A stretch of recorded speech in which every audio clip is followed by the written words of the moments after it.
Estados Unidos e Irán mantienen las conversaciones abiertas para un posible acuerdo nuclear, pero las diferencias todavía son abismales. La Casa Blanca aboga por 3 puntos: que el gobierno persa frene su programa nuclear, que restrinja la construcción de misiles balísticos y que deje de patrocinar a grupos como Hezbollah o Hamas. Pero los iraníes solo quieren discutir los temas nucleares y piden que Estados Unidos levante las sanciones que afectan a la economía persa. Y mientras de un lado la diplomacia intenta avanzar, del lado militar ninguno baja sus defensas. De hecho, el gobierno de Donald Trump está aumentando la presencia de buques y portaaviones en Medio Oriente.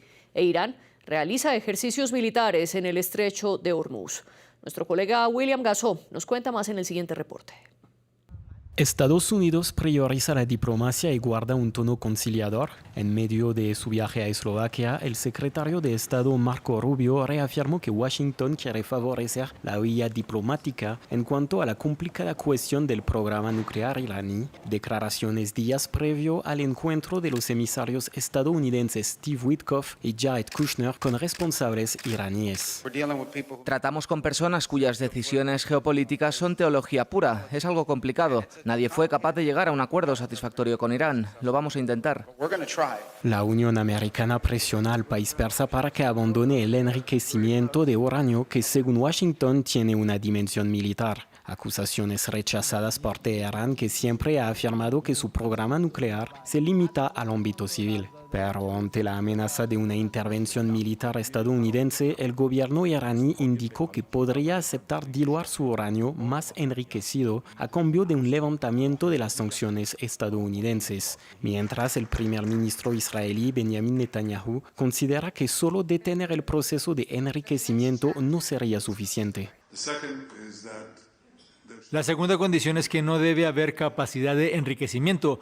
No se trata únicamente de detener el proceso de enriquecimiento, sino de desmantelar los equipos y las infraestructuras que permiten enriquecer el uranio. El tercer punto es abordar también las cuestiones relacionadas con los misiles balísticos. El riesgo de escalada militar no se puede descartar. Según el canal CBS News, que cita 2 fuentes cercanas al caso, Donald Trump hubiera dicho a Netanyahu que apoyaría ataques israelíes contra el programa de misiles balísticos iraníes si Washington y Teherán no llegaban a un acuerdo. Con este contexto, ¿será posible un acuerdo entre Estados Unidos e Irán? Es lo que discutimos en el debate de hoy. Soy María Clara Calle y le doy la bienvenida a nuestros 2 invitados. Desde Madrid nos acompaña Sergio Castaño Riaño, historiador, doctor en Relaciones Internacionales, profesor, analista internacional y también especialista en islamismo. Y en Santa Lucía del Este, en Uruguay, se encuentra Fernando Vacotti, capitán de navío retirado de la Armada Nacional Uruguaya, exconsejero de Seguridad de la ONU y analista de inteligencia y seguridad. Bienvenidos a este espacio. Y antes de comenzar nuestra discusión, invito a toda nuestra audiencia a que nos siga en redes sociales, donde estamos como @France24-ES. Y mi cuenta personal es @mariaclaguirre. Y también los invito a que escuchen todos los episodios de El Debate de France 24 en español. Estamos disponibles en Apple Podcasts, Spotify, Deezer y TuneIn. Sergio, comienzo con usted y con la pregunta básica que iniciamos este programa. ¿Usted cree que será posible un acuerdo entre Estados Unidos e Irán? Hola, ¿qué tal? Pues lo veo complicado porque las tensiones han ido aumentando desde el año 2018, cuando Donald Trump decide romper el plan de acción integral conjunto que había iniciado Obama. Y sí que hubo una esperanza de poder llegar a un acuerdo con Irán, que Irán rebajara su plan nuclear, pero desde 2018 las tensiones han ido en aumento. Biden intentó aproximarse, pero tampoco consiguió gran cosa, y la vuelta de Donald Trump ha vuelto a encender las alarmas. Y es que el año pasado, ¿no? Hace unos meses, en el mes de junio, Estados Unidos atacó Irán. Sí que es cierto que Irán, a pesar de que muestra esa capacidad ofensiva, realmente ante los ataques de Israel, los ataques de Estados Unidos, no ha respondido. Sí que intentó atacar Israel, pero las baterías antimisiles israelíes consiguieron repeler los ataques, y para Irán es importante alcanzar un acuerdo. Pero ¿hasta qué punto Estados Unidos quiere alcanzar un acuerdo, o lo que quiere es provocar un cambio de régimen en Irán que consiga situar al frente del país a un gobernante afín a sus intereses, y de esta manera poder controlar no solo el petróleo de Irán, sino también gestionar la influencia de Irán en la región? Es una gran pregunta y más adelante la vamos a discutir sin duda. Pero antes, Fernando, ¿usted qué opina? ¿Cree posible un acuerdo entre Estados Unidos e Irán? Bueno, gracias ante todo María Clara y Sergio por este espacio. Y es, como dice Sergio, es muy complejo el panorama para que haya un entendimiento, ¿verdad? Yo quiero hacer un pequeño recuento, pero muy pequeño, diciendo de que hace poco menos de un mes, el 5 de febrero se terminó el tratado, expiró el tratado START entre Estados Unidos y Rusia, que era una suerte de dique que contenía la proliferación del armamento nuclear y que tenía ciertas reglas para que ambos se controlaran. El haber caído el Tratado START generó una suerte de efecto dominó en el resto de las potencias nucleares. Y eso para mí es muy importante porque los acuerdos y la diplomacia nuclear se basan más en acuerdos de estados mental, porque históricamente cuando se rompe un acuerdo de estos es por una equivocación, por un error de cálculo o una improvisación. Entonces, si sumamos a todo esto la gran presión que está ejerciendo Estados Unidos con el despliegue de la flota, con el envío de otro portaaviones como es el Gerald R. Ford a la zona, más toda la batería que tiene desplegada y sobre todo la intención de controlar el estrecho de Hormuz, que es geopolíticamente crítico, bueno, pienso que mañana hay una reunión, no sé si habrá lugar para otra. Y más adelante también vamos a hablar de ese control sobre el estrecho de Hormuz. Pero antes, Sergio, quiero que volvamos sobre esa pregunta que usted estaba planteando. ¿Estados Unidos quiere un nuevo pacto nuclear con el gobierno persa o lo que quiere es un pacto que dé lugar y lleve a un cambio de gobierno? Y se lo pregunto precisamente por esos 3 puntos que defiende la Casa Blanca y que mencioné al inicio de este programa, mientras que el gobierno persa insiste en solo limitarlo a lo nuclear, ya que solamente lo nuclear era lo que estaba en el pacto que se firmó en 2015. ¿Qué es lo que quiere Estados Unidos según su análisis? Estados Unidos, las rencillas vienen desde el periodo de la revolución, con el secuestro de la embajada de Estados Unidos en Teherán, y no se han resuelto a lo largo de todas estas décadas. Y Estados Unidos lo que quiere ya es un cambio de régimen porque Irán es un país estratégico, no solo por el petróleo, lo comentábamos antes, el peso que tiene Irán en la región, los proxies, la rivalidad con Israel. Dentro de esos 3 puntos hay que añadir también que Estados Unidos quiere que Irán reconozca el Estado de Israel, que los proxies dejen de actuar. Estamos hablando de Hezbollah, de los hutíes de Yemen, el apoyo que da a Hamas, las milicias en Siria, las milicias chiíes en Irak. Claro, que Irán deje de tener capacidad ofensiva militar, le deja en una posición totalmente vulnerable. Y por otro lado, si solo se negocia el acuerdo nuclear, Irán queda totalmente desprotegido en caso de un ataque. Por eso Estados Unidos está presionando, está buscando un pretexto para poder intervenir. El pretexto ha podido venir hace un mes o hace algo más de un mes con las protestas sociales y el defender un cambio de gobierno hacia un modelo democrático, cosa que podríamos discutir si es posible establecer un modelo democrático según lo entendemos en Occidente en Irán. Creo que es muy complicado y el llevar un cambio de gobierno podría llevar al caos en el país, porque las divisiones internas que hasta ahora están controladas por la coerción y el control que ejerce el gobierno, podrían llevar a una situación muy delicada, quizá peor de la que se vivió en Afganistán o la que se vivió en Irak. Pero los intereses de Estados Unidos están claros: presionar a Irán, tratar de que Irán acepte estas propuestas, que es muy difícil que las acepte, porque Irán no va a dejar de colaborar con los grupos proxies, no va a dejar de desarrollar sus drones y su capacidad ofensiva con los misiles, porque es lo único que le garantiza, que le da cierto poder de coerción. Y como Irán no va a aceptar las propuestas de Estados Unidos, ahí Estados Unidos podrá tener el pretexto. Y si no hubiera sucedido lo que ha pasado en Venezuela hace un mes, porque Estados Unidos desde el mes de agosto estaba enviando tropas y barcos al Caribe, en principio para luchar contra el narcotráfico, pero vimos cómo se utilizó esa fuerza militar para capturar a Maduro. El que Estados Unidos ya tenga presencia militar cerca de Irán nos hace entender que es muy probable que Estados Unidos pueda actuar y llevar a cabo una operación, no sé si similar a la que se ha llevado a cabo en Venezuela, pero que todas estas negociaciones lo que están haciendo es llevar a Irán a una situación extrema en la que no acepte ninguna de las propuestas de Estados Unidos y a partir de ahí Estados Unidos pueda tener las manos libres para actuar. Usted habla de la seguridad iraní. A propósito, Sergio, ¿qué tan expuesta queda esa seguridad en caso tal de que el gobierno persa acceda a los puntos que solicita Estados Unidos y que también son los que solicita Israel, en limitar, por ejemplo, en cantidad y en alcance, hablando de kilómetros, de los misiles balísticos, y también en que deje de apoyar a esos grupos que ha respaldado en Medio Oriente, en principio argumentando que es también para defenderse a sí mismo?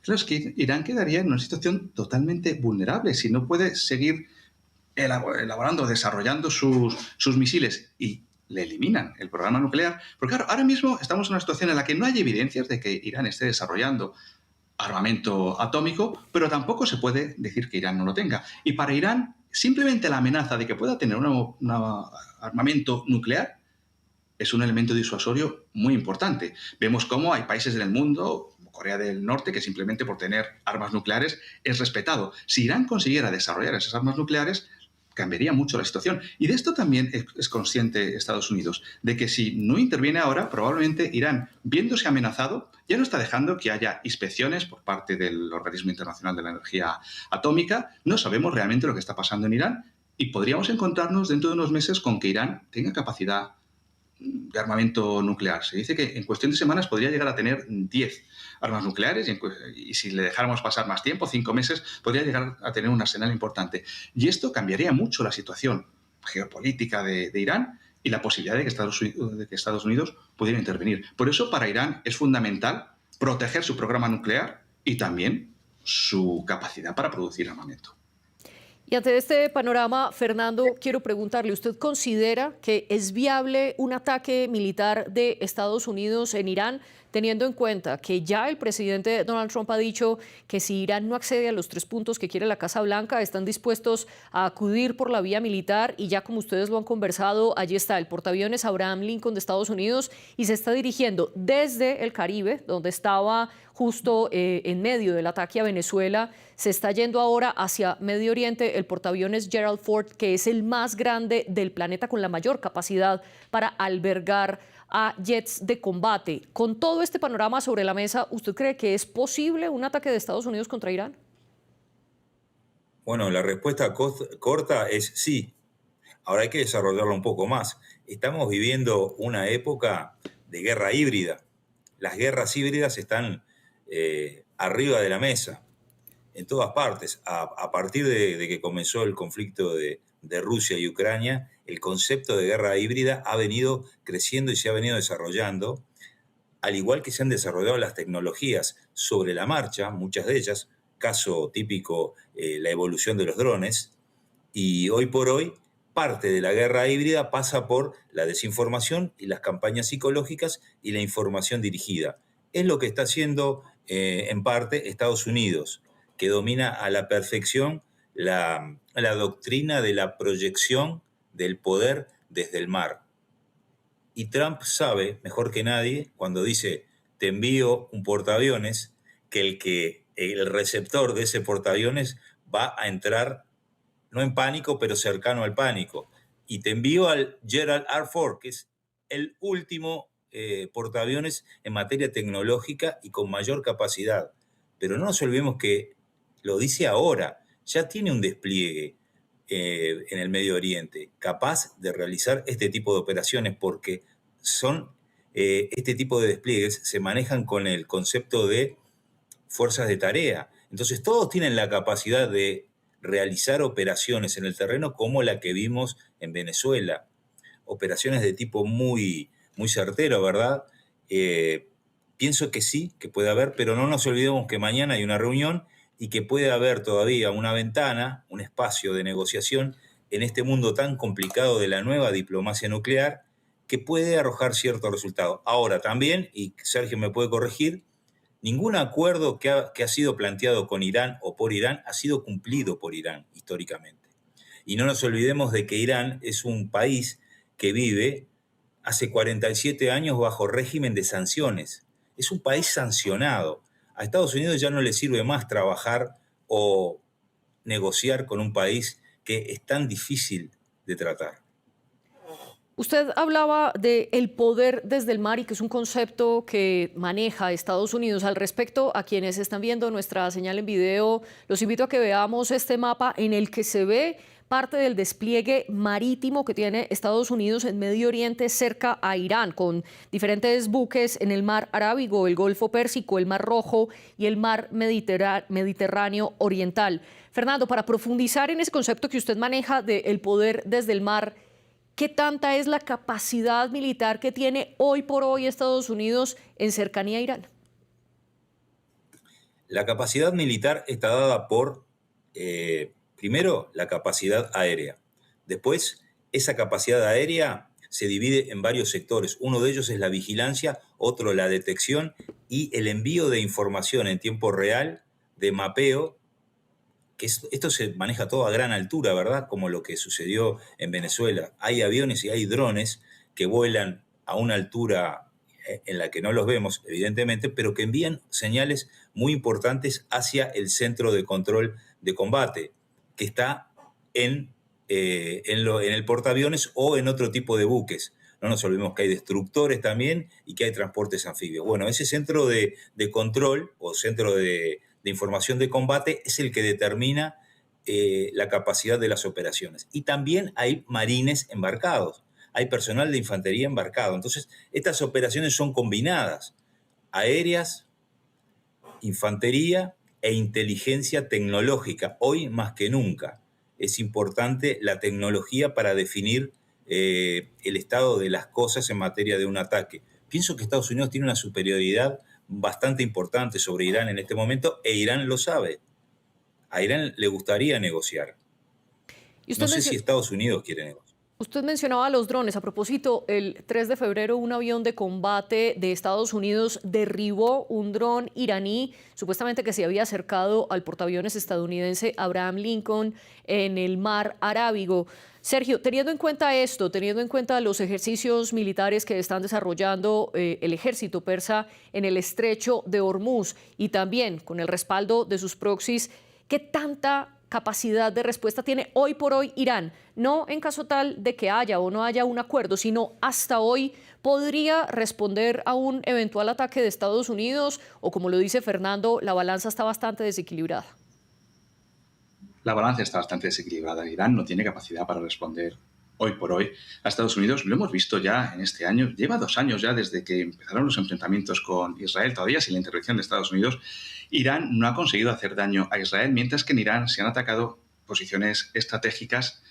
Se acabó con la vida del líder de Hamas, Ismail Haniyeh, en Teherán, en el funeral del antiguo presidente de Irán, Ibrahim Raisi, que murió también en extrañas circunstancias, en un accidente de helicóptero, la muerte de Soleimani. No ha habido nunca una respuesta de Irán. Y si Estados Unidos está desplegando toda esa capacidad militar cerca de Irán, es porque tiene intención de atacar, e Irán no tiene capacidad de respuesta.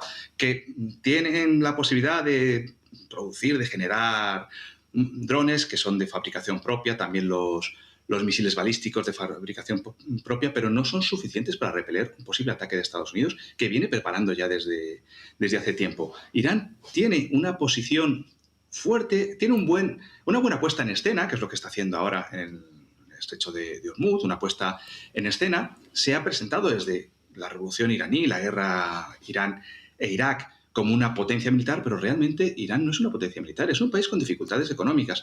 Y sí que es cierto que tiene el apoyo comercial y el apoyo económico de China y de Rusia. ¿Pero hasta qué punto China y Rusia van a intervenir si Estados Unidos decide atacar a Irán? Han firmado un acuerdo de colaboración comercial, económica, también de defensa, pero lo vimos el año pasado, después de la ofensiva israelí y posteriormente ofensiva estadounidense, esa guerra de los 12 días, cómo nadie respondió por Irán. Y probablemente ahora pueda suceder algo similar. Si Estados Unidos toma la determinación de atacar, puede ser cuestión de días que consiga acabar con el régimen. Otra cosa es lo que suceda en Irán una vez que Estados Unidos intervenga. A lo mejor toma la decisión de hacer algo como en Venezuela, medir a través de sus servicios de inteligencia, controlar cuál es la situación, eliminar a los responsables políticos ahora mismo que pueden estar entorpeciendo los intereses de Estados Unidos y conseguir crear una situación favorable en Irán. Pero volviendo a la pregunta inicial, Irán hoy por hoy no tiene capacidad militar para repeler un ataque de Estados Unidos. Usted mencionaba dos actores relevantes en esta discusión, Rusia y China, y para entender esto es necesario también hablar del estrecho de Hormuz. Por allí se transporta entre el 20 y el 25% del gas natural licuado que se usa en todo el planeta y entre el 20 y el 30% del petróleo. Fernando, ¿Estados Unidos quiere controlar el estrecho de Hormuz? Por supuesto, por supuesto. De hecho, ya ejerce un control en materia de información, de tener la información de todo lo que sucede y lo que pasa a través del canal de Hormuz, del estrecho de Hormuz. Hay otro estrecho también, más abajo, pero el estrecho de Hormuz es clave. Digamos que en esta situación en la que estamos, Estados Unidos tiene todos los factores tácticos y estratégicos para lograr un triunfo y hasta si se quiere un triunfo rápido en el caso de un enfrentamiento militar. Pero yo coincido en algo, también lo dije cuando lo de Venezuela, creo que va a haber un cambio de formato. Estados Unidos ya aprendió de las experiencias de Irak, de Libia, de Afganistán, ya aprendió de que tiene que emplear otro formato. Lo estamos viendo en Venezuela en este momento. No es lo mismo Venezuela que Irán, por supuesto, porque hay un tema de que la teocracia es muy diferente a lo que se vivía en el Caribe, ¿verdad?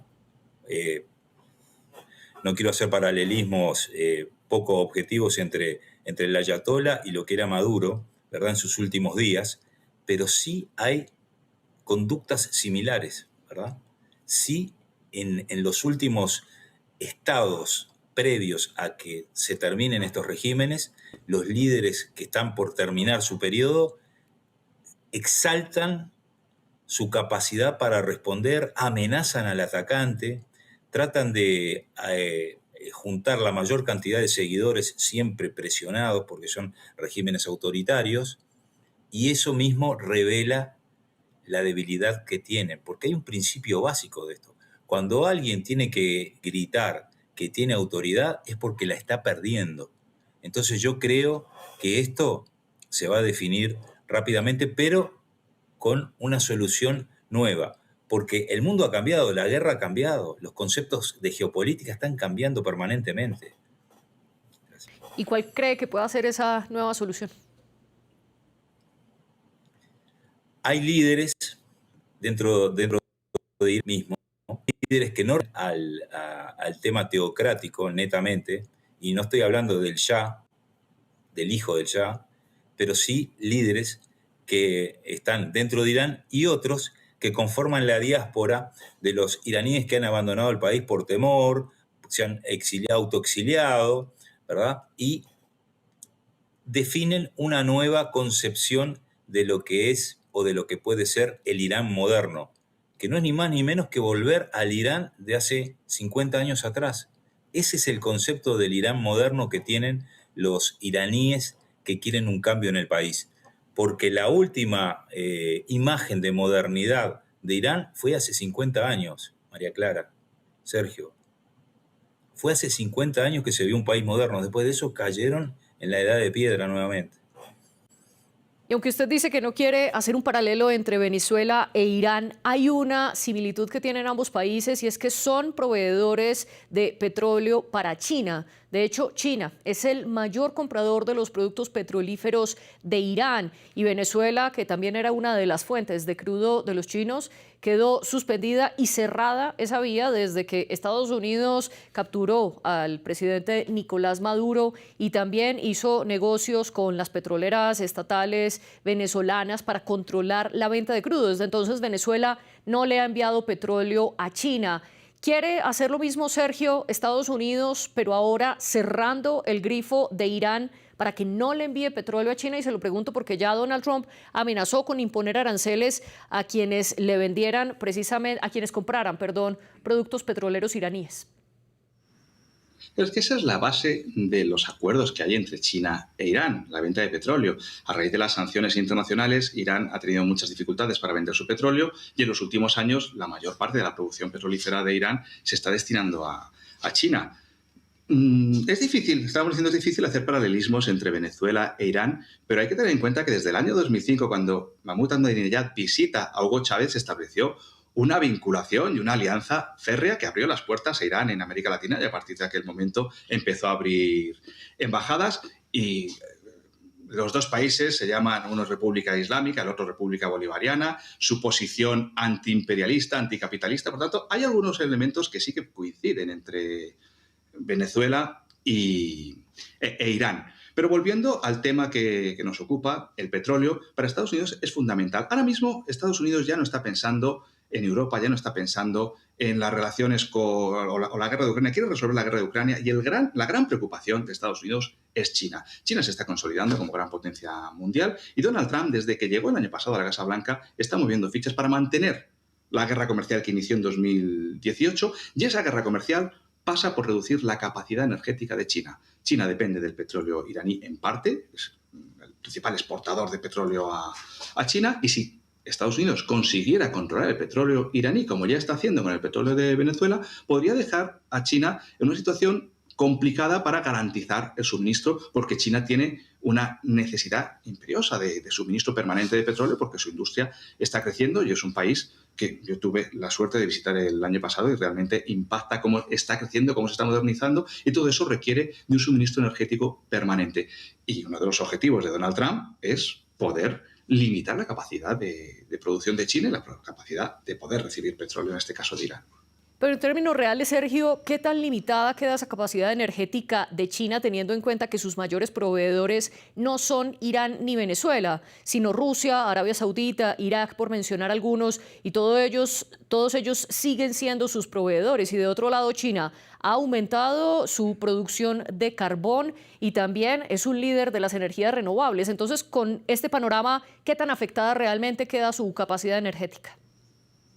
No es un impacto directo que vaya a mermar la capacidad energética. Además, China no está interviniendo en esta situación tan tensa que llevamos viviendo ya 2 o 3 años en Oriente Medio, con primero Israel e Irán y posteriormente la intervención de Estados Unidos, porque no quiere perder su posición negociadora en Oriente Medio. Si China interviniera a favor de Irán, automáticamente podría tener problemas con Emiratos Árabes, con Arabia Saudí, con Qatar, con otros países que sí que están proporcionando petróleo a China. Y para China, el perder el petróleo venezolano no significa prácticamente nada. El perder el petróleo iraní, pues tendría que buscar otras fuentes para recibir estos barriles de petróleo. Pero sí que pues es un movimiento táctico por parte de Estados Unidos, que muestra su poder militar, su hegemonía todavía en el mundo, a pesar de la capacidad económica, del poder económico que está mostrando China, pero Estados Unidos se manifiesta como un poder real, como un poder fuerte, como un poder militar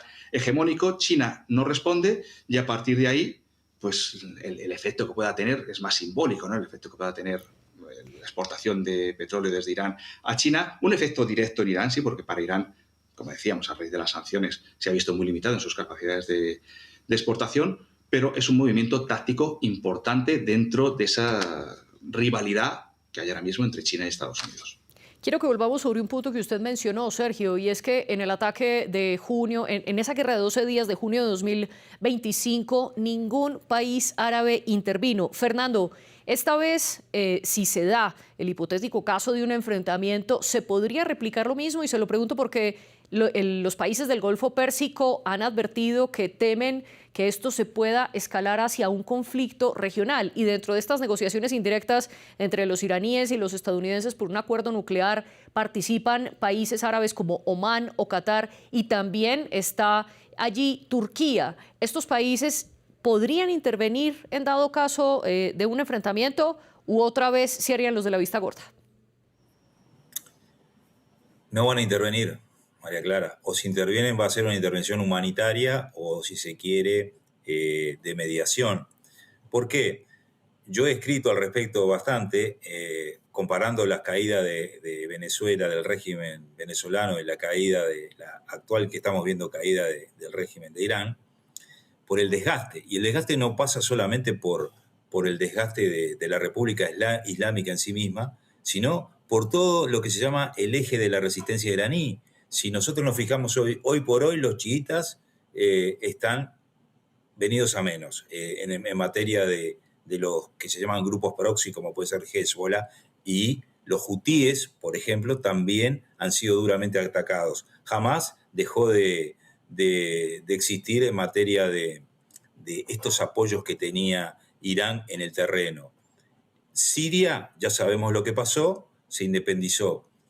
Entonces Irán ha quedado aislado, porque era al revés. Irán era el que apoyaba, el que soportaba, el que bancaba a todo el resto del eje de la resistencia iraní, que por algo se llamaba así.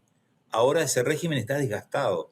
Quiere decir que este es el momento, pienso yo, desde mi punto de vista, de mayor vulnerabilidad de Irán. Y entonces Estados Unidos lo está aprovechando.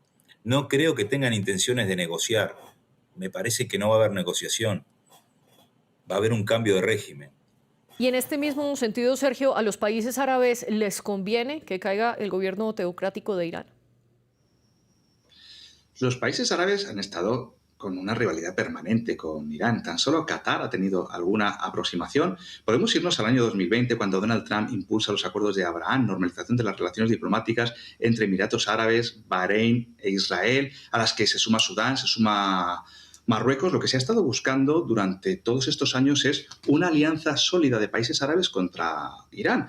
Irán, además de las diferencias culturales, las diferencias étnicas, las diferencias religiosas, ha sido un país hostil, ha competido con Arabia Saudí por la hegemonía de la región. Y además, los países árabes son pragmáticos. Estamos viendo cómo la visión 2030 o 2030 de Qatar, de Arabia Saudí, están buscando diversificar su economía, políticas pragmáticas, invertir en grandes empresas multinacionales. El caso de Arabia Saudí con Telefónica en España. Lo último que quieren es un conflicto armado y mucho menos posicionarse frente al que ha sido un rival, o a favor del que ha sido un rival durante tantísimos años.